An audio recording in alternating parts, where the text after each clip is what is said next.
Bismillahirrahmanirrahim. Assalamualaikum warahmatullahi wabarakatuh.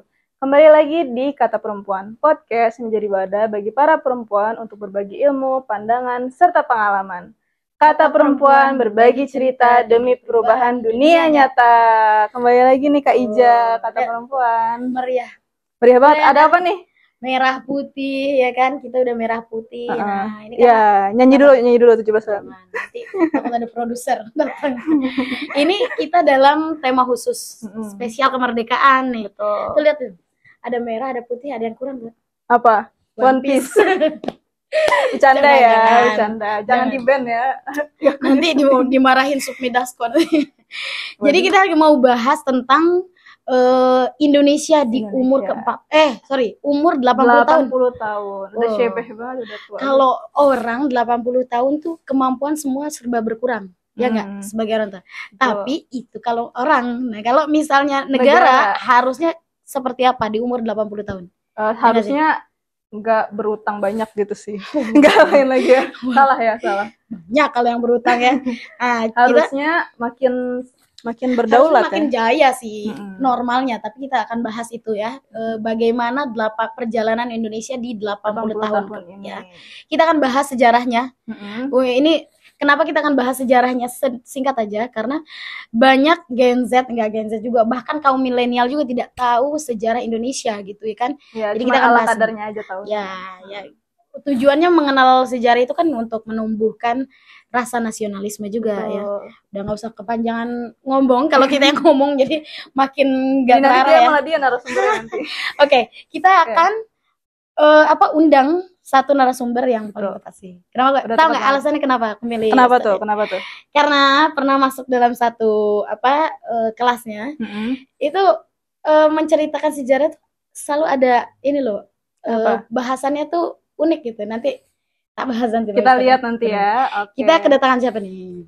Ustadz Muhammad Jawad. Paling dikenal banget sama Assalamualaikum Ustadz. Waalaikumsalam warahmatullahi Terima kasih sudah hadir.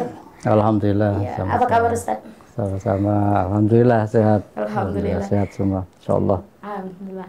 Kenapa tadi tak beres? Kenapa pilih Ustadz? Itu kata orang kalau sejarah itu paling cocok Ustadz Jawad. Itu karena ini juga sih pernah ikut kelasnya Ustadz itu. Nggak bayangin kalau Ustadz tuh membahas sejarah tuh seru gitu. Kalau bahas sejarah pakai ada cerita Laila Majnun segala.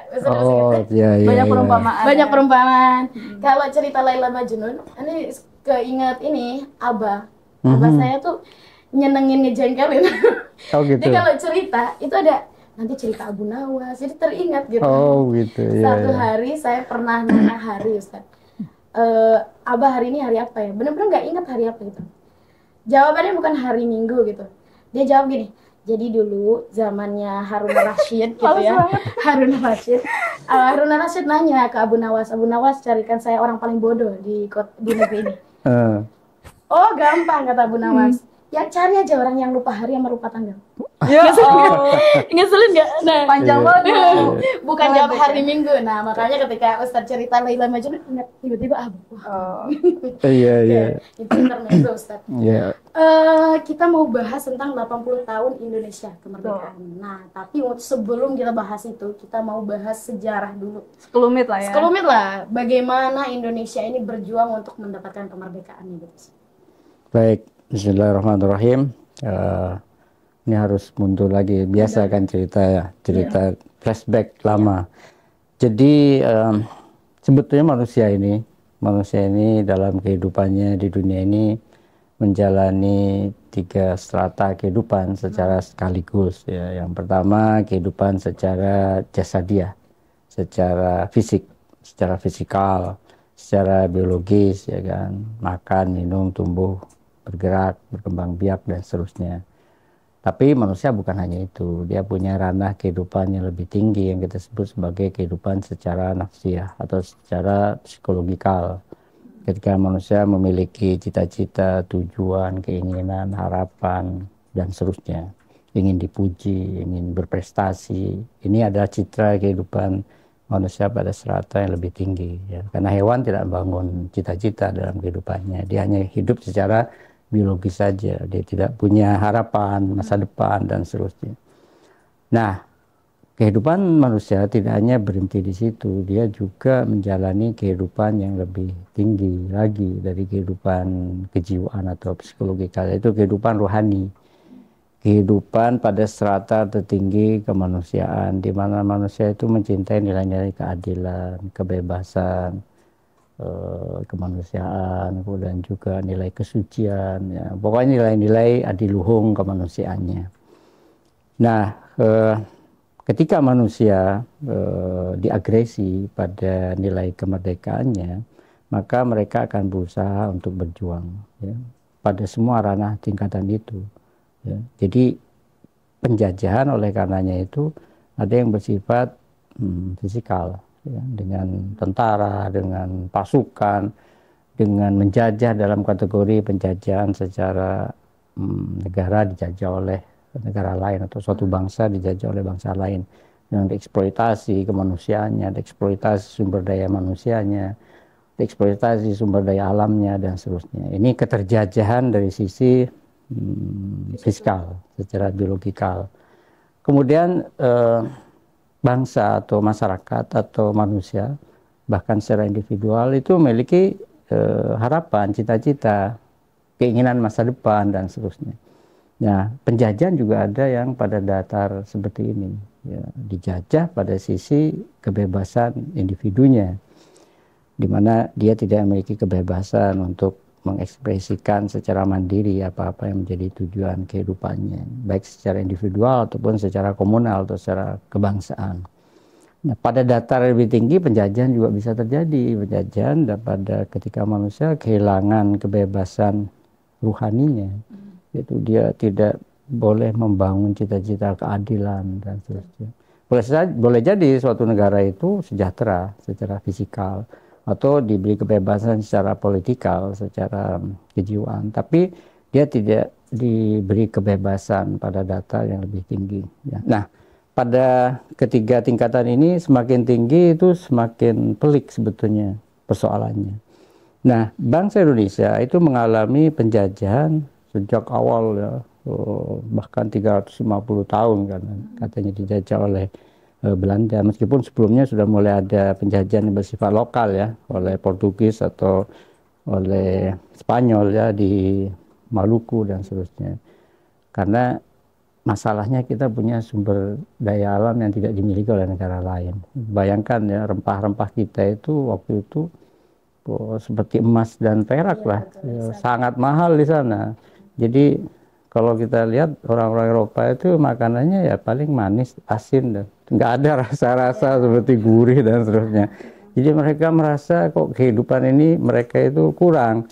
Dan mereka menemukan itu, ada aroma, ada kelezatan tertentu dari rempah-rempah Nusantara itu. Maka datang, ya, mulai dari ekspedisi pertama, ya kan, mulai Columbus lah, meskipun salah arah dia nyangka ke India, ternyata nyampenya ke Amerika, ya, ke benua baru Amerika Serikat. Sehingga orang-orang asli di situ disebut sebagai Indian, ya, orang-orang India. Awalnya dikira India, jadi penyebutannya jadi India. Sampai sekarang disebut, ya, suku-suku Ziuk apa dan seterusnya, itu disebut sebagai Indian, itu orang-orang India. Padahal itu karena, ya, salah peta lah. Kesalahan Columbus jadi nama orang seumur hidup, ya. Sampai seumur hidup sekarang. Iya. Nah, kembali ke bumi Nusantara, mereka kemudian melakukan ekspedisi juga ke arah timur, ya, bukan hanya yang ke arah barat, ya. Vasco da Gama dan seterusnya itu melakukan itu melalui pantai Afrika, kemudian di Cape Town, dari Cape Town itu kemudian nyebrang ke Samudra Hindia sampailah ke Nusantara. Nah, kemudian mereka menemukan sumber daya alam yang besar, ya, yang sangat mahal di Eropa, dan mereka kemudian membawanya, termasuk juga membawa penduduk asli, kan, baik dari tadi Indian itu dibawa ataupun dari Nusantara, dari Afrika untuk dijadikan budak dan seterusnya. Walhasil itu sebetulnya eksploitasi kemanusiaan. Nah, ketika manusia direnggut nilai-nilai kemanusiaannya itu sebetulnya, ya, mereka direnggut pada semua datar kehidupan itu, ya kan, mau dia kehidupan fisikal, ya kan, karena mereka diamputasi dari lingkungannya, dibawa ke tempat lain, dipisahkan nih keluarganya, ini kan penjajahan. Betul. Berarti juga menjajah secara psikologi, orang kehilangan masa depan dan seterusnya. Kemudian juga secara rohani apalagi dia tidak memiliki kebebasan, ya kan. Dia dipaksa untuk seolah-olah taat kepada sesuatu yang sebetulnya nggak yakin. Ya, dia tidak yakini dan itu tidak memiliki kualifikasi untuk ditaati sebetulnya, karena manusia itu diciptakan oleh Tuhan bebas kan, setiap manusia itu, dan nggak boleh satu manusia mengeksploitasi manusia yang lain. Kemudian Belanda juga ikut datang ke Indonesia, kemudian dia eksploitatif memang kan, mulai dari bagian barat sampai bagian timur Indonesia, menjajah, melakukan divide et impera, ya kan, antar suku, dan dijadikan berperang, ya kan, untuk eksploitasi.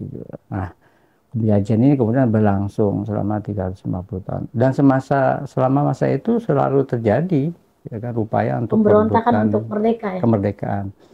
Ya kan, karena merebut kemerdekaan secara fisik itu merupakan fitrah. Setiap orang dijajah secara fisik, mereka akan berusaha melakukan pembalasan. Sebagaimana juga Tuhan dalam Al-Quranul Karim bisa mengatakan, udzina lil ladzina yuqataluna bi annahum zulimu. Telah diizinkan bagi orang-orang yang ditindas, diperangi untuk melawan, untuk berperang juga. Karena sebetulnya mereka telah zulimu. Mereka itu ditindas, dijajah. Ini izin untuk berperang, menempuh kemerdekaan secara fisik. Akan tapi Tuhan tidak hanya menjelaskan tentang kemerdekaan secara fisikal itu, Tuhan juga menjelaskan bahwa manusia itu juga harus bebas secara psikologi, secara kejiwaan. Misalnya Al-Quran mengatakan, qad aflaha man zakkaha wa qad khaba man dassaha. Beruntunglah atau menanglah orang yang mensucikan jiwanya. Jadi manusia itu harus berusaha untuk memerdekakan diri secara kejiwaan, ya kan? Dan harus juga meraih kemerdekaan secara ruhani. Kemerdekaan secara ruhani itu maksudnya apa? Dia hanya menyembah Tuhan dan tidak menyembah yang lain, termasuk tidak menyembah hawa nafsu, keinginan rendah dan seterusnya. Apalagi menyembah kekuatan-kekuatan jahat di eksternal dirinya, ya kan, para penjajah itu dan seterusnya. Dan prinsip tauhid pada dasarnya itu adalah membebaskan manusia untuk tidak menyembah kecuali hanya Allah Subhanahu wa taala. Kalimat la ilaha illallah itu sendiri sebetulnya, kalimat tauhid itu adalah kalimat pernyataan kemerdekaan manusia secara universal, ya kan, secara pada makom tertinggi, yaitu kebebasan ruhani. Manusia itu hanya akan bisa bebas sebebas-bebasnya manakala dia hanya menghamba. Karena tujuan penciptaan manusia itu adalah untuk menghamba. Wa ma khalaqtul jinna wal insa illa liya'budun. Ketika dia menyembah hanya Tuhan, maka dia akan sampai pada kebebasan yang tertinggi. Nah, bangsa kita ini mengalami periodisasi penjajahan yang beragam, ya. Mulai di zaman yang kelam, di zaman penjajahan itu, masa penjajahan Belanda begitu, Jepang juga begitu, meskipun singkat, Jepang juga melakukan eksploitasi, ya kan, pengambil alihan kekayaan masyarakat untuk dijadikan hal-hal yang investasi bagi kemajuan negaranya. Belanda juga begitu, selama 350 tahun tuh membangun bendungan, laut dan seterusnya. Itu kan kalau bukan dari kekayaan Indonesia, dari mana, ya kan? Mereka mengeksploitasi secara fisikal, kita menderita secara fisik dan seterusnya. Kita menderita juga secara kejiwaan, nggak punya cita, nggak punya masa depan, nggak boleh membangun harapannya, ya, sama harapan sebagai bangsa, membangun kemerdekaan nggak bisa, apalagi secara ketuhanan juga. Makanya bangsa kita itu sangat menderita di masa itu, dan kemudian merebut kemerdekaannya, menyatakan diri kemerdekaannya. Itu pun kita maunya secara mandiri. Makanya ketika masih ada upaya kompromi dari generasi tua, kan kalau kita tahu Presiden Soekarno dan Wakil Presiden itu kan sempat disandra sebelum pernyataan kemerdekaan. Terlalu lama orang itu, ya? Iya itu. Iya, kelamaan. Terlalu kompromis. Sama anak muda disandra, direngas dengklok kan. Iya. Mereka maunya masih tanggal 18 karena masih menunggu persetujuan BPUPKI dan PPKI waktu itu yang dibentuk oleh Jepang.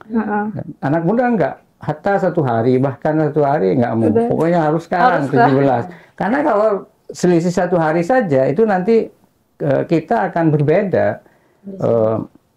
Pandangan kemerdekaan kita itu akan menjadi berbeda. Itu bukan hasil perjuangan, tapi pemberian. Iya. Sama seperti misalnya negara-negara lain tetangga kita ini banyak dikasih Inggris, ada yang dikasih Portugis, ya kan? Bahkan sampai negaranya jadi namanya begitu, ya kan? Itu kan karena diberi oleh penjajah. Nah, kita ini salah satu kebanggaan kita hasil perjuangan sendiri merebut kemerdekaan itu. Berarti sangat krusial nih peran pemuda saat itu ya. Nah, pemuda ini muncul juga tekad pemuda ini kan hasil lama ya. Maksudnya kita ini kan dijajah itu beratusan tahun. Kira-kira apa yang membuat Indonesia ini kok bertahan ya lama dijajah sampai ratusan tahun? Kemudian akhirnya muncul para pemuda yang luar biasa, akhirnya kita bisa terbebas dari penjajahan. Faktor apa yang membuat kita ini lama dijajah? Kemudian faktor apa juga yang membuat pemuda-pemuda ini tersadar untuk akhirnya bisa memerdekakan diri? Iya. Nah, kalau kita lihat sebetulnya faktor yang mendorong itu adalah faktor kesadaran ketuhanan, keagamaan. Justru ketuhanan. Jadi ketuhanan sebetulnya. Jadi ketika masyarakat ini sudah bergerak ingin memperjuangkan kemerdekaannya, karena mereka sadar bahwa mereka ini sebetulnya makhluk ciptaan Tuhan dan manusia ini tidak boleh menyembah manusia lain. Itu kan ajaran utama Islam. Ajaran utama Islam itu adalah memerdekakan manusia dari penjajahan siapapun. Tidak menyembah kecuali hanya Allah Subhanahu wa Ta'ala, ya kan? Tentu saja melalui Rasul, melalui Ahlul Bait, melalui keluarga suci Nabi dan seterusnya akan membawa mereka menuju kepada kebebasan itu. Karena Rasul sendiri tidak membawa manusia kepada dirinya, tapi membawa kepada Tuhan. Begitupun orang-orang suci membawa dirinya tidak membawa umat tidak kepada dirinya, tapi kepada Tuhan. Nah, kualifikasi ini bisa menjadi penentu apakah orang itu tulus berjuang atau tidak. Kalau dia tidak membawa manusia menuju kepada Tuhan, berarti dia sebetulnya bukan pahlawan. Nah, para pejuang kita, para pahlawan kita kan tidak membawa kepada dirinya, malah mereka berkorban kan. Apa yang mau diambil keuntungannya dari melawan penjajah saat itu? Kecuali nanti penahanan, kemudian pembunuhan dan seterusnya, pengepungan dan seterusnya seperti itu. Jadi keikhlasan atau kemurnian niat dari seseorang itu bisa dilihat apakah dia melakukan pengorbanan itu ataukah tidak, ya kan. Nah, sekaitan dengan Palestina kan juga begitu. Ya, kita juga sangat relevan perjuangan bangsa Palestina hari ini kan. Ya kan, mereka bersedia untuk berkorban, sakit, ya kan, luka, menderita. Itu kan karena ketulusan. Kalau bukan faktor-faktor ketuhanan, mereka tidak akan sampai pada keyakinan eskatologis, kepercayaan akan keakhiratan. Karena keyakinan keakhiratan itu merupakan faktor bawaan dari kepercayaan kepada Tuhan. Nah, ketika manusia memperspektif kehidupannya, ada kehidupan lain selain kehidupan dunia, maka dia enteng saja menjalani kehidupan ini. Bahkan kalaupun harus menghadapi kematian. Jadi ketulusan seseorang itu bisa dilihat dari nilai itu. Ketika itu sudah tertanam dalam jiwa manusia, ya kan? Ketika orang atau bangsa kita sudah makin memahami nilai Islam dalam kehidupan mereka, maka semangat itu semakin berkorban. Nah, sekarang orang-orang lihat Palestina itu sedemikian kuat dan tahan, sama seperti kita dulu kuat dan tahan kan, itu kan kata mereka, ya, kami akan mati dimanapun kami akan mati. Lebih baik mati di sini, ya kan, di negeri kami sendiri, ya kan? Karena kami mencapai kematian yang dipuji oleh Tuhan, yang disebut sebagai syahid dan seterusnya seperti itu. Nah, daya tahan dan kekuatan seperti itu menginspirasi orang-orang. Jadi pendalaman pemahaman keagamaan ini kalau kita lihat sekarang sudah semakin meningkat di tengah-tengah umat manusia, dan itu sejalan dengan kemerdekaan bangsa-bangsa. Nah, sekarang tinggal Palestina ini kemerdekaan pada taraf yang paling rendah itu tidak mereka peroleh, dan mereka melawan, ya kan. Bahkan meskipun ada konsesi-konsesi lain mereka tidak terima. Kenapa? Kemerdekaan itu adalah nilai tertinggi. Hak begitu dasar ya pragmatis. merdeka. Kemanusiaan, ya. Kemanusiaan seorang itu adalah kemerdekaan dirinya untuk memilih cara hidup, berpandangan, beragama dan seterusnya. Itu kan hak dasar kemanusiaan, dan itu diperoleh dari ajaran Islam bahwa manusia itu sama di hadapan Tuhan. Tapi kan kita itu awalnya Islam itu muncul setelah Hindu, Buddha dan yang lainnya dulu kan. Kita selama 350 tahun itu masa Belanda itu kan, kepercayaan kita apa? Apakah ada pengaruh dari penyebaran Islam mempengaruhi cara berpikir mereka itu tentang ketuhanan tadi, bahwa kita harus berjuang, ini kan tentang ketuhanan kan? Ada pengaruhnya nggak tentang penyebaran Islam? Apakah ketika Islam belum datang, memang kita tidak punya daya juang besar atau rasa tentang ketuhanan sehingga tidak punya daya juang gitu? Gimana? Agama Hindu dan Buddha juga memiliki kelebihan-kelebihan, keutamaan-keutamaan ya. Misalnya tentang mengajarkan tentang kesabaran, mengajarkan tentang menahan diri dan seterusnya. Kan ajaran-ajaran di Hinduisme kan seperti itu, juga dalam Buddhisme juga begitu. Tapi tidak lengkap, tidak sempurna seperti Islam. Ya kan, ajaran cinta kasih dan seterusnya memang ajaran Islam juga. Tapi Islam menganggap cinta kasih itu sesuatu yang menjadi nonsen ketika ada pihak lain yang mengagresi dirinya, yang tidak berlaku adil, ya kan, seperti kata-kata pemimpin spiritual Islam, ya, Imam Ali Khamenei sekaitan dengan Palestina. Waktu itu orang mengatakan, oh perdamaian dan seterusnya. Kata Imam Ali Khamenei, perdamaian itu indah, tapi keadilan itu lebih indah, ya kan? Tidak adanya keadilan itu menjadikan seseorang damai-damai tapi dibohongi, ditindas, dipecundangi, tidak diberdayakan, ya kan? Kemudian juga selalu dipedayakan, maksudnya ditipu dan seterusnya. Jadi kan tidak menghargai citra kemanusiaan. Mau bebas gimana, mau damai gimana kalau tidak ada keadilan, ya kan? Tidak adanya perlakuan setara.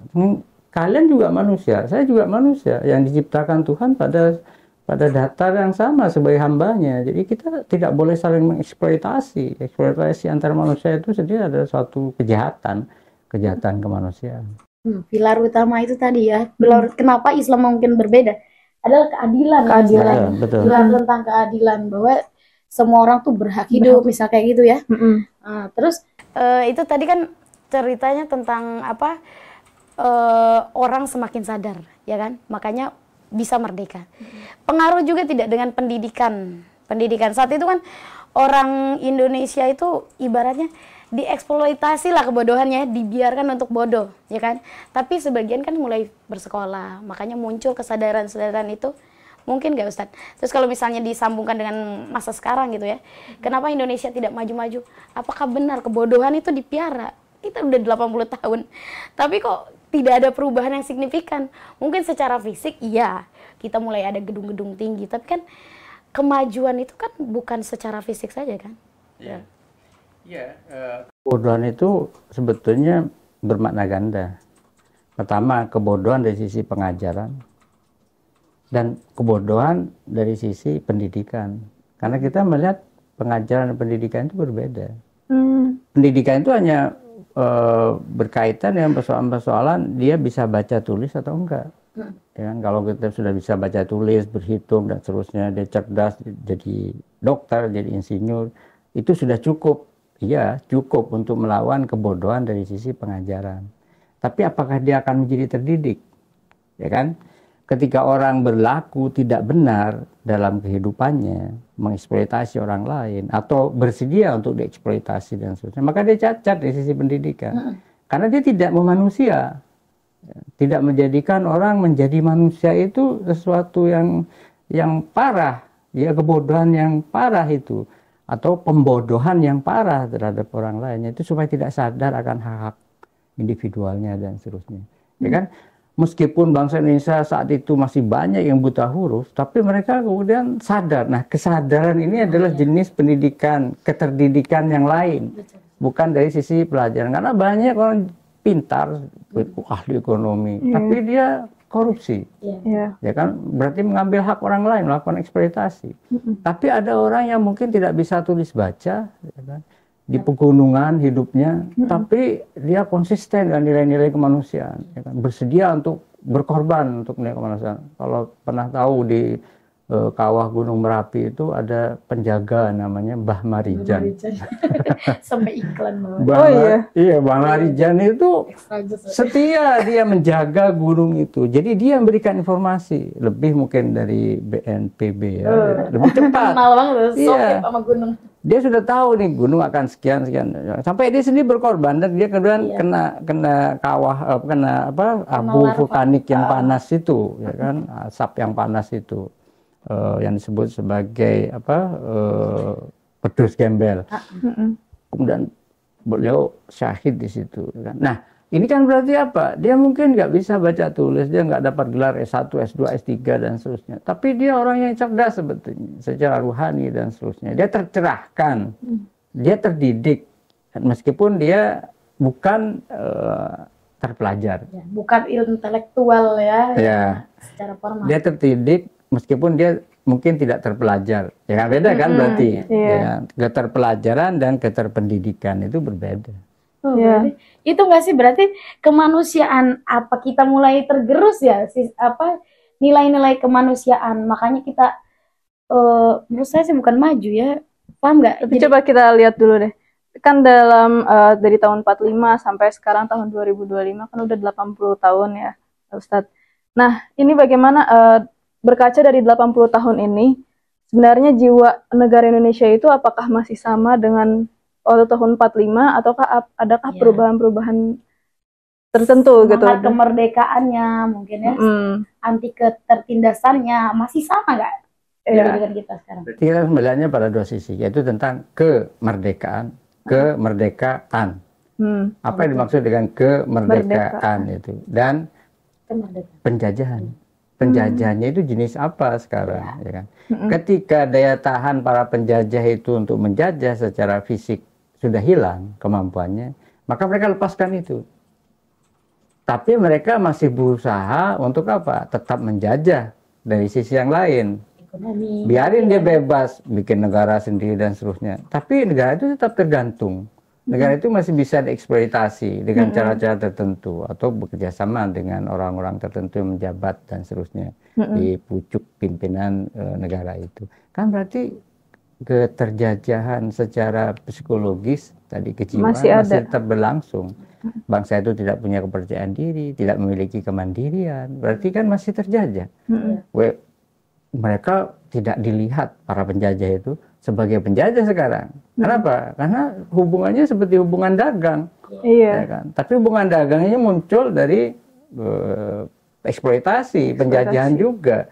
Tapi secara sembunyi-sembunyi, yaitu melalui tarif dagang lah, apa dan seterusnya bisa diatur. Hal yang seperti itu. Berarti Ustaz mau bilang nih, negara kita belum merdeka secara psikologis. Kalau kita melihat seperti itu kenyataannya, yaitu apa? Ketika kita tidak mencoba untuk mandiri, meraih kemerdekaan mandiri, sudah benar. Berarti kita harus juga membangun ekonomi, membangun kemajuan dan sebagainya itu secara mandiri, karena anak bangsa kita itu punya potensi yang sangat besar, ya kan? Kalau dari sisi kecerdasan kita ini, kita banyak belajar di luar negeri, mereka berprestasi, tapi mereka kerjanya di luar negeri. Ya kan, karena mereka nggak merasa perlu untuk berbakti bagi bangsa dan negaranya. Siapa yang salah, Ustaz? Siapa yang salah? Maksudnya kita nih udah lama banyak orang yang pinter, ya kan? Tapi terus sumber daya juga mumpuni banyak ya. Melimpah. Kita nih ibarat perempuan yang cantik gitu ya. Makanya banyak yang mendekati negara-negara agresor itu kan, negara-negara kapitalis. Ini yang salah siapa, Ustaz? Apa pemimpinnya? Ya, maksudnya membawa Indonesia ke arah yang sekarang, ataukah kita sebagai rakyat nih nggak maju-maju cara berpikirnya? Kita tidak boleh melihatnya hanya secara individual, karena penjajahan itu berlangsung secara sistemik, ya kan, melalui sistem kolonialisme, imperialisme, kapitalisme, ya kan, itu kan menggurita yang menguasai manusia, ya kan, secara tidak secara langsung, secara mungkin terang-terangan, tapi mungkin menghisapnya lebih keras, karena nggak kelihatan. Itu lebih bahaya. ketika sistem yang berlaku di negara kita kan masih eksploitatif, ya masih seperti itu. Sistem sendiri tidak terbangun untuk menjadi bangsa yang merdeka, mandiri dan seterusnya. Kita tidak membangun kemandirian itu. Semuanya masih bergantung kepada pihak lain, pihak luar. Kemudian kita juga mengambil sistem mereka, sistem ekonomi mereka, kualifikasi penilaian inflasi, kenaikan suku bunga, kenaikan semuanya standar barat ekonomi. Iya, jadi kan masih sistem itu, sistem ekonomi kita masih sistem itu. Padahal dulu kita selalu menggembar-gemborkan sistem ekonomi Pancasila. Ekonomi kerakyatan. Itu kan hanya jadi jargon saja. Jargon 5 tahunan akhirnya. Iya, kalau kita tidak melawan secara sistemik dengan memperbaiki pandangan dunia dan ideologi kita, maka kita akan tetap seperti itu. Kita tetap akan tereksploitasi, tidak memiliki kebebasan, kemandirian dan seterusnya. Karena secara rohani juga kita dijajah, ya kan? Kita masih takut sama penjajah, sama setan besar misalnya. Wah, jangan melawan, nanti kita akan susah. Nah, kan berarti apa? Dia tidak memiliki kemerdekaan. Kalau pucuk pimpinan negara kita sudah begitu, ya kan? Ya berarti negara ini secara keseluruhan kan bisa bilang seperti itu. Atau sistem-sistem kenegaraan yang lain yang ada di kita itu masih seperti itu. Pucuk-pucuknya sama seperti itu, ya kan? Tidak membangun kemandirian. Kalau kita mau contoh misalnya Iran, ya kan?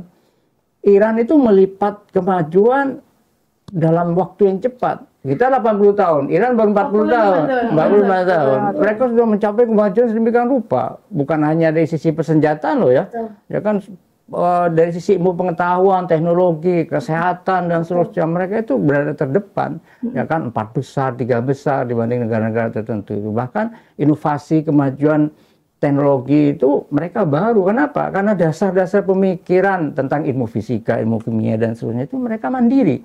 Bukan hanya meniru ya, bukan hanya meniru misalnya teori tentang cahaya. Mereka membangun teori sendiri tentang itu. Toh mereka itu berdasarkan mereka mengambil teori cahaya misalnya. Itu kan dari filosof muslim. Muslim semua. Dan filosof muslim itu punya pandangan yang bermacam-macam tentang teori cahaya dan seterusnya. Einstein itu kan belakangan, dia membangun berdasarkan prinsip-prinsip fisika yang sebelumnya.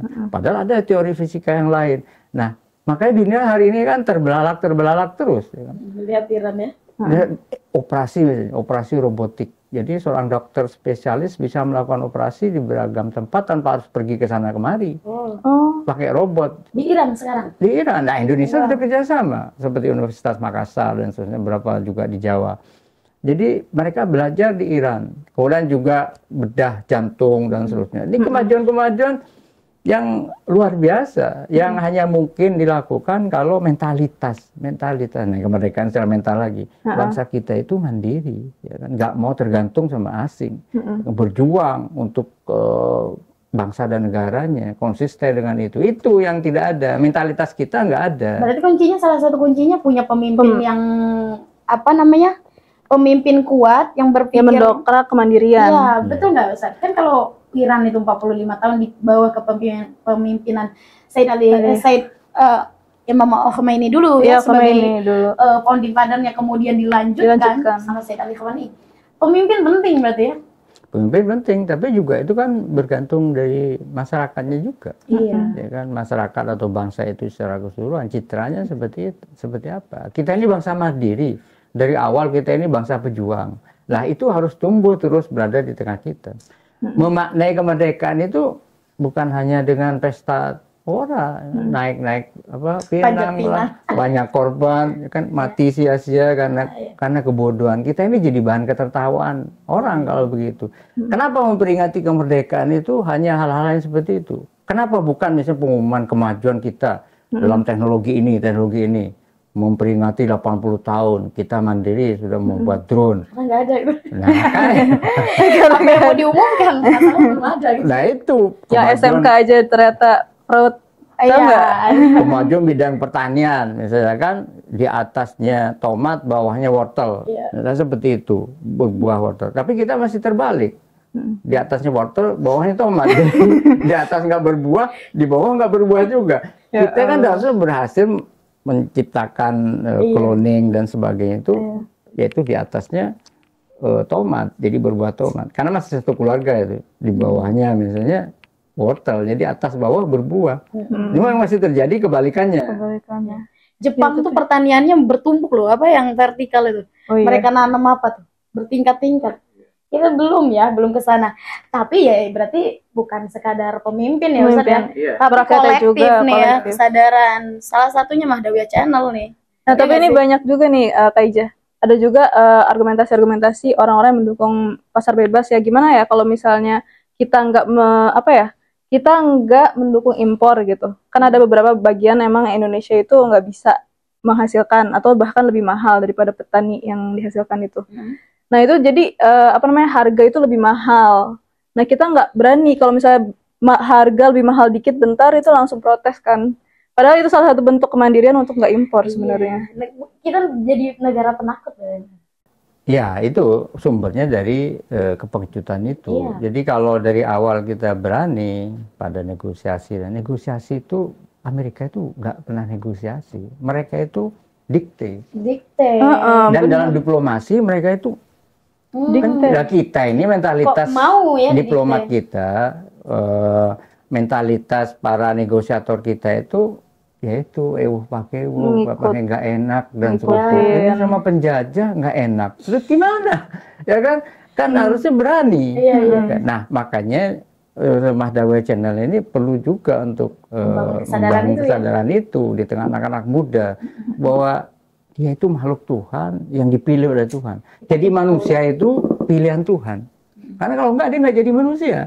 Ketika kita jadi manusia itu kita itu mulia. Kita itu pilihan Tuhan yang punya harkat dan martabat yang harus dihormati. Apalagi ketika dia mukmin. Makanya dalam riwayat dikatakan bahwa kehormatan seorang mukmin itu lebih mulia dibanding Ka'bah. Jadi kalau seorang menjatuhkan kemuliaan seorang mukmin itu seperti berperang dengan Tuhan, ya kan? Saking Allah itu menghargai, ya kan? Menghargai umat manusia. Karena Allah Subhanahu Wa Taala sendiri memuliakan manusia. Walaqad karomna bani Adam. Sesungguhnya kami telah memuliakan bani Adam. Jadi memuliakan. Jadi dipilih jadi manusia, nggak jadi batu, nggak jadi tanaman, nggak jadi air. Itu berarti apa? Dia itu dimuliakan.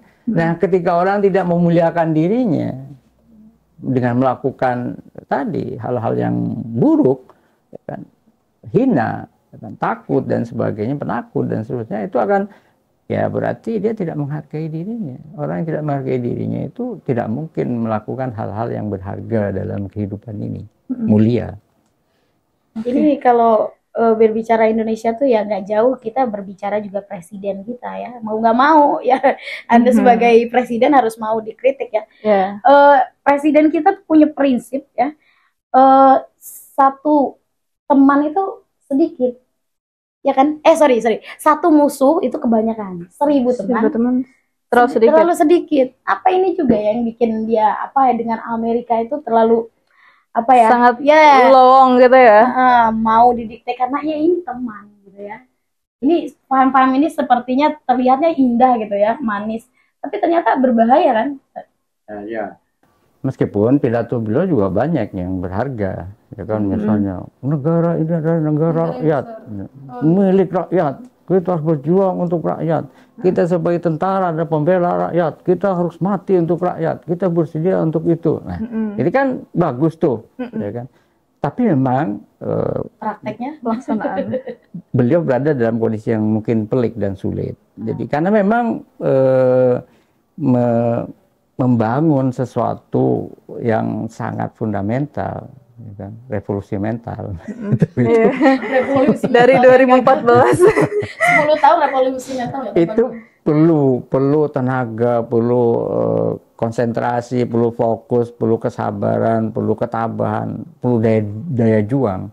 Ya, mudah-mudahan beliau ini meletakkan dasarnya ini dengan cara yang bagus, ya kan. Meskipun beberapa bagian tetap harus kita kritik, ya kan. Misalnya jangan hanya lip service atau sesuatu yang hanya untuk pemanis bibir atau pemanis muka saja, misalnya membantu bangsa Palestina dengan mengobatinya di Indonesia. Udah, ini nggak sejalan kok, nanti dikembalikan ke Palestina. Itu sesuatu yang tidak mungkin mengembalikan. Orang yang sudah keluar dari Palestina itu di Lebanon, di Suriah atau di mana-mana nggak bisa kembali. Ya kan? Nanti itu akan menjadi proses yang berjalan beriring dengan keinginan si Netanyahu, yaitu apa? Atau Zionis secara umum, yaitu mengosongkan Gaza ini, mengurangi penduduknya, ya kan? Kemudian bisa menduduki, memperkuat Zionis dan seterusnya. Ya. Karena bukan hanya tentara yang menjadi penghalang, penduduk itu jadi penghalang bagi Zionis. Yaitu apa? Membunuh mereka itu bermasalah, ya kan? Secara internasional, tekanan, kemudian masyarakat semakin sadar, masyarakat di negara-negara Eropa, di Amerika sekarang kan semakin sadar, semakin bergerak. Ratusan ribu itu yang di Australia atau misalnya di Italia atau di Inggris dan sebagainya, demo hari demi hari seperti itu. Kesadaran itu di tengah masyarakatnya semakin luas, semakin besar, dan ini berbahaya bagi masa depan mereka. Maka mereka melakukan upaya untuk menutupi itu dengan cara apa? Mengakui kemerdekaan Palestina. Pengakuan apaan? Dengan prinsip two state solution itu kan solusi penjajahan. Sama kita dulu, kita ini sudah digiring hanya di Yogyakarta doang. Terus kita semakin sempitkan gitu. Kita nggak mau kan? Kita melawan. Kenapa? Karena Indonesia itu dari Sabang sampai Merauke. Terus kenapa kita sekarang kemudian menekan Palestina untuk menerima perdamaian model begitu? Kan itu bertentangan dengan citra mereka sebagai pejuang. Sama kita dulu, citra kita sebagai pejuang. Itu tidak menghormati bangsa Palestina kalau begitu. Sama seperti ketika memberikan bantuan lewat udara. Itu kan tidak menghormati. Kalau mau buka aja, kenapa? Ya kan, pintu perlintasan Rafah misalnya, buka, supply masuk. Karena persoalannya Zionis mengungkungi itu dan tidak mengalami perlakuan apapun. Kemudian memberikan bantuan lewat udara. Kemudian banyak yang mati, banyak terbunuh, dan itu juga tidak menghormati. Tidak menghormati mereka-mereka yang kemudian harus menunggu kemudian kejatuhan itu. Bayangin kalau tepung, katanya kita mau bantu berasnya lebih berat lagi.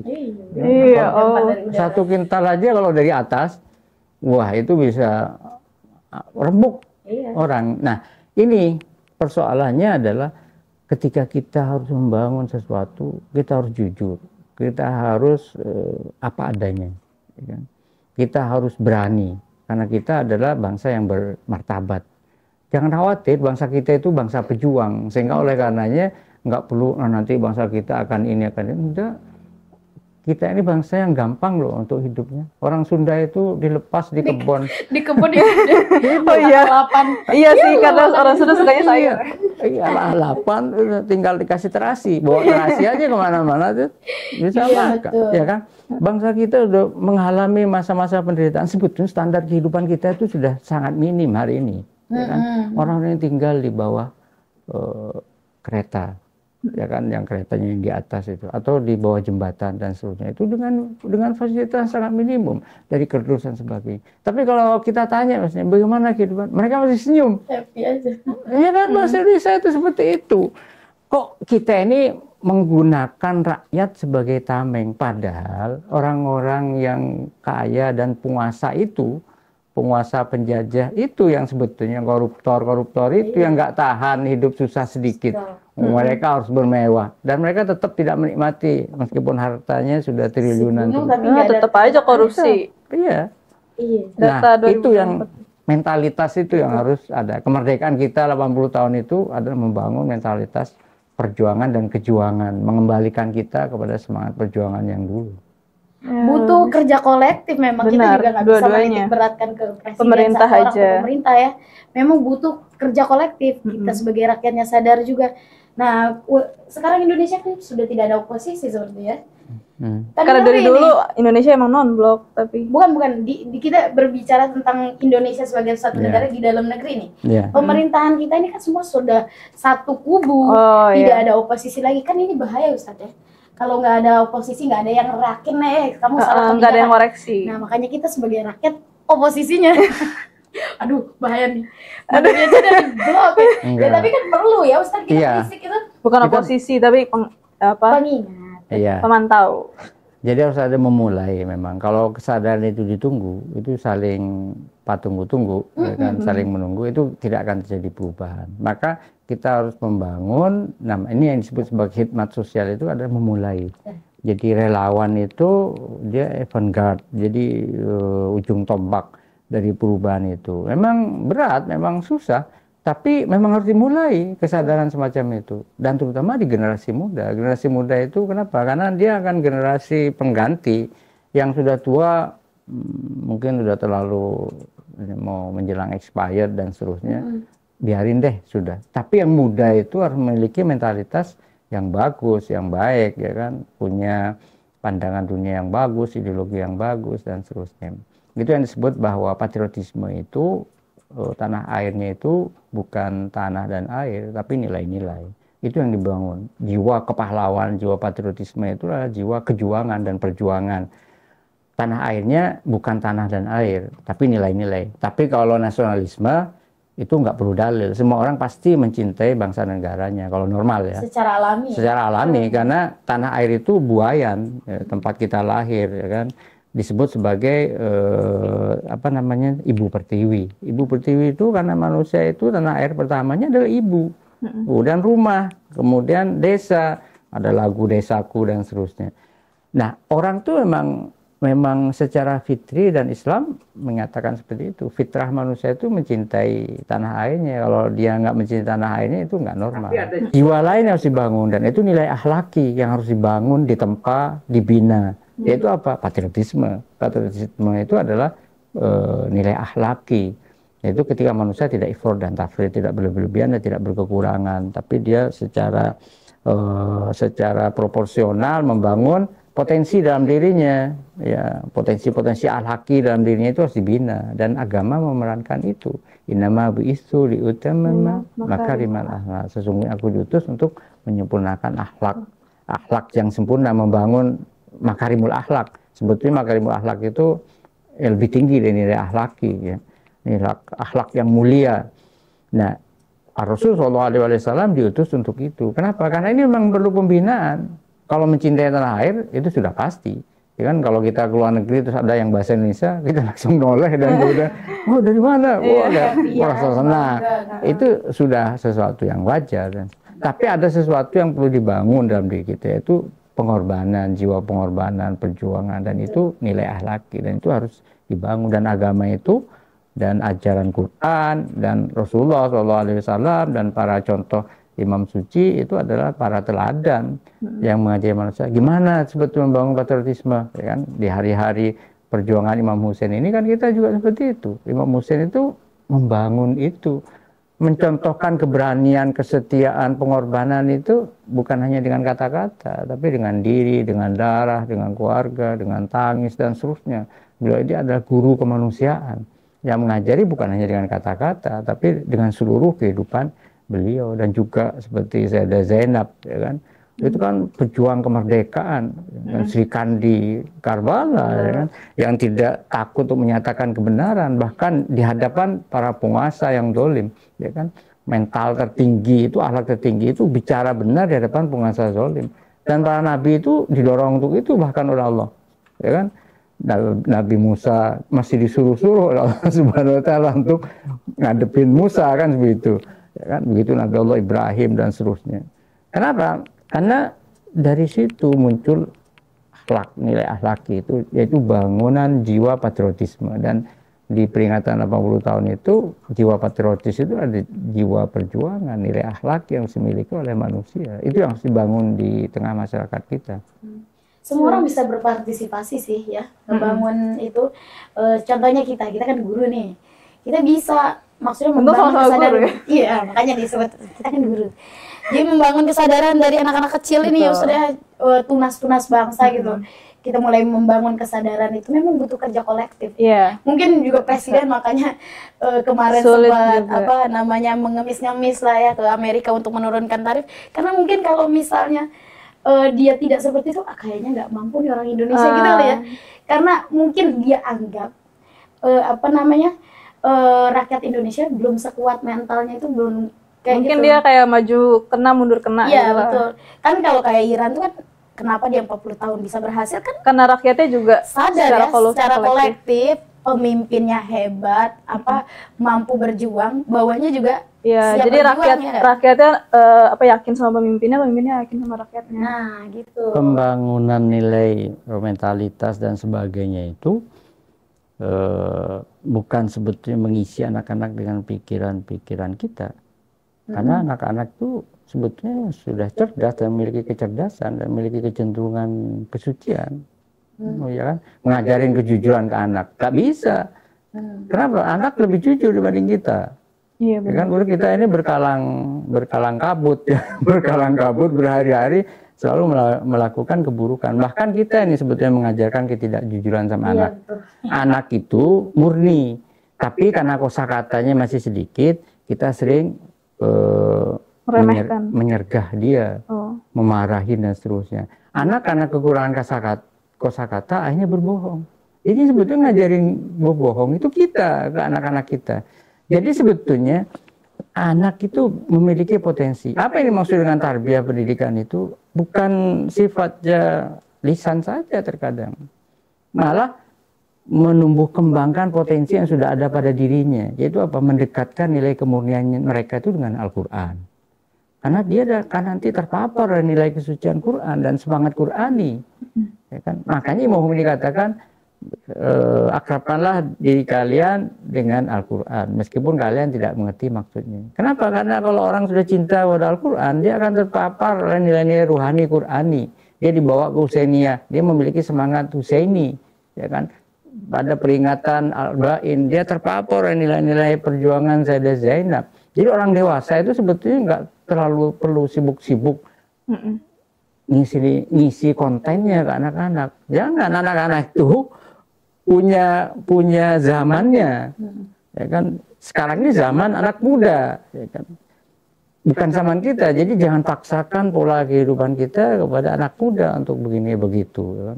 Karena kita dulu nggak pakai handphone, terus anak-anak kita nggak boleh pakai handphone, nggak begitu. Dulu aja kita nggak pakai handphone. Mereka itu harus pakai handphone, tapi apa? Mereka kita bawa pada kedekatan dengan Al-Quran, sehingga Al-Quran menjaganya. Kita dekatkan dengan Imam Husain, mencintai Imam Husain dan seterusnya, sehingga Imam Husain menjaga mereka. Ya, jadi menciptakan prakondisi lingkungan yang baik, suasana. Kita menciptakan fasilitas-fasilitas, ya kan, bikin podcast kayak gini kan, supaya apa? Masyarakat melihat, ya kan.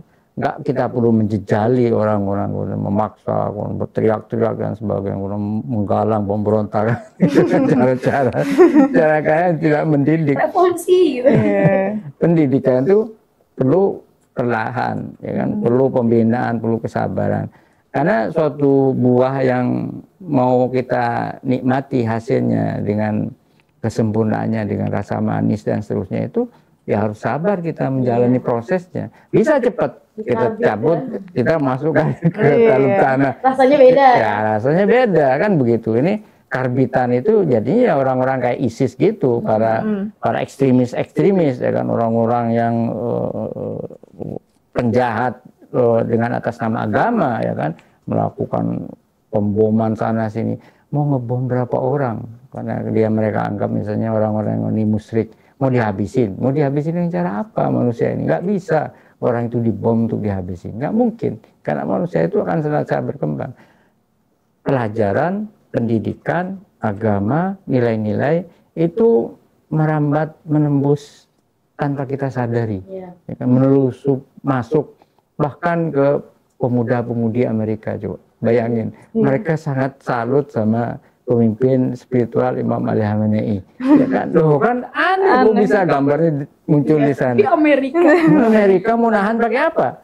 Pakai tentara? Nggak bisa. Nilai-nilai itu nggak bisa ditahan, di barrier atau dikasih penghalang nggak bisa. Dia akan jalan. Kebenaran itu pasti akan jalan. Ja'al haq wa zaiqal batil. Inna batila kana zahuqa. Kalau cahaya itu muncul, kegelapan itu pasti akan lenyap, karena hakikat kegelapan itu ketiadaan, dia pasti memang lenyap. Dia tampak ada karena seolah-olah manusia nggak pernah melihat cahaya. Tapi kalau lihat cahaya, ini apa ini? Lihat cahaya. Nah sekarang seperti itu, ya kan, berjuang di poros perlawanan dan sebagainya, mulai mereka hakikat. Iya, sebetulnya bangsa kita punya mentalitas itu. Harusnya kita terbangun dengan itu. Nah itu yang harus dibangun di zaman kita ini. Wow. Kita tadi ceritanya mau cerita One Piece, hilang. Tapi ini lebih mendasar ya. Kita tadinya mau bahas segala bupati papi yang merajalela ya. Tapi ini justru lebih membangun kesadaran, ya, lebih mengakar, justru lebih ke basic yang memang kita perlu. Harapannya Ustadz, kalau di umur kita yang ke-80 ini, apa nih untuk Indonesia? Umur Indonesia. Ya, kembali lagi bahwa kita berharap bahwa bangsa dan negara kita ini kembali kepada harkat dan martabat mereka sebagai bangsa yang terhormat. Di pembukaan Undang-Undang Dasar 1945 itu kan sangat tegas sekali, ya kan, bahwa kemerdekaan itu adalah hak segala bangsa, dan oleh karena itu maka penjajahan dalam bentuk apapun itu harus dihapuskan karena tidak sesuai dengan pri kemanusiaan dan pri keadilan. Dan terus kalimat-kalimat atas berkat rahmat Allah dan seterusnya. Ini kan menunjukkan bahwa pendiri bangsa kita ini memiliki cita-cita yang sangat adiluhung sekaitan dengan bangsa dan negaranya. Ini harus kita kembalikan pada nilai itu. Enggak usahlah pakai istilah dengan semangat jiwa kemerdekaan. Kita juga nggak paham kadang kalimat-kalimat panjang itu ya sebagai moto atau tema dari. Kita kembali aja pada nilai-nilai kesejatian kita sebagai bangsa. Ya kan, orientasi, visi dan misi berdirinya bangsa kita itu apa? Itu cukup kembali pada nilai itu saja. Kita akan kembali kepada hal-hal yang murni, ya kan? Yang kembali kepada nilai-nilai tadi yang kita katakan sebagai nilai ketuhanan, ketika manusia itu diciptakan bebas dan tidak boleh adanya agresi atau penindasan dari satu manusia ke manusia yang lain, karena kita hanya punya Tuhan yang satu yaitu Allah Subhanahu wa taala. Manusia itu sama kan pada hamba Allah Subhanahu wa taala. Jadi kita harus bermentalitas merdeka, menghamba dan menyembah hanya kepada Allah Subhanahu wa taala, tidak kepada diri sendiri ataupun kepada orang lain sebagai Tuhan-Tuhan palsu itu. Mantap. Itu tuh, betul. Yeah. Kadang kita tidak sadar kita menyembah Tuhan-Tuhan lain ya Ustadz ya. Ya termasuk misalnya kita secara fisiknya aja kita kadang sholat. Tapi kita misalnya ini dari cara misalnya negara kita nih. Kemarin sempat didikte Amerika, bukan sempat, selalu didikte Amerika. Ini berarti kita juga sudah tidak sebagai manusia mandiri merdeka secara PM Malaysia. Ya, pokoknya kami masih berdaulat loh. Kita dapat 19%. Nggak usah pakai minta-minta, udah dikasih gitu ya. Ya berarti kita harus sadar yang disembah itu cuma satu, Tuhan kita itu ya Allah gitu kan. Gak ada yang lain, gak ada Amerika, gak ada apa. Sebenarnya kalau semua orang sadar itu, mereka akan siap-siap aja ya Ustadz ya, untuk berdaulat, siap untuk menuju kedaulatan itu ya pengorbanan, siap pengorban untuk kedaulatan ya nggak? Betul. Dan kemandirian. Weh, mantul. Jadi mana betul? Apa harapanmu di ulang tahun ke-80? Ya, semoga kita bisa lebih mandiri, bangsa yang jadi lebih mandiri. Iya. Minimal ngurangin pengangguran Indonesia satu. Betul sih. Iya gak sih? Ya. Luar biasa hari ini, bahasan kita sangat banyak dan mudah-mudahan bermanfaat ya. Betul. Semua orang mendengar, ya siap berkorban untuk negara kita ya, membangun kesadaran. Semoga audiens-audiens di rumah juga tercerahkan dari podcast kita hari ini, dan semoga kita bisa memupuk kesadaran bagi diri kita sendiri dan bagi bangsa Indonesia. Amin. Mudah-mudahan di ulang tahun Indonesia ke-80 Indonesia semakin berdaulat, semakin maju ya. Maju dalam pemikiran, maju maksudnya dalam pengertian real ya, bukan hanya sekadar fisik. Maju secara fisik, maju secara psikologis, maju secara rohani. Oke. Alhamdulillah. Terima kasih untuk semua yang sudah menonton podcast ini. Terima kasih juga kepada sama-sama. Terima kasih sudah diundang. Alhamdulillah, ini membuka wawasan kita ya. Cara berpikir kita juga harus ya berubah nih. Nah, dengan tadi penjelasan Ustadz ya. Untuk audiensnya Madawiyah juga nih, kalau dirasa ini penting ya, bagus konten ini, coba di-share. Jangan males gitu loh. Share, tinggal klik doang. Dan di komen ya. Komen. Apa aja komen kalau misalnya kayak kurang merah kerudungnya gitu. Udah komen tidak aja. Penting. Komen ya udah deh, nggak penting, ya udah cuma sekadar love atau apa, silakan ada interaksi gitu di media sosial kita ya. Walaupun juga ada topik-topik yang ingin disarankan untuk Madawiyah bahas, bisa juga dimasukkan di kolom komentar. Okay. Terima kasih untuk hari ini. Kurang lebihnya mohon maaf. Assalamualaikum warahmatullahi wabarakatuh. Waalaikumsalam warahmatullahi wabarakatuh.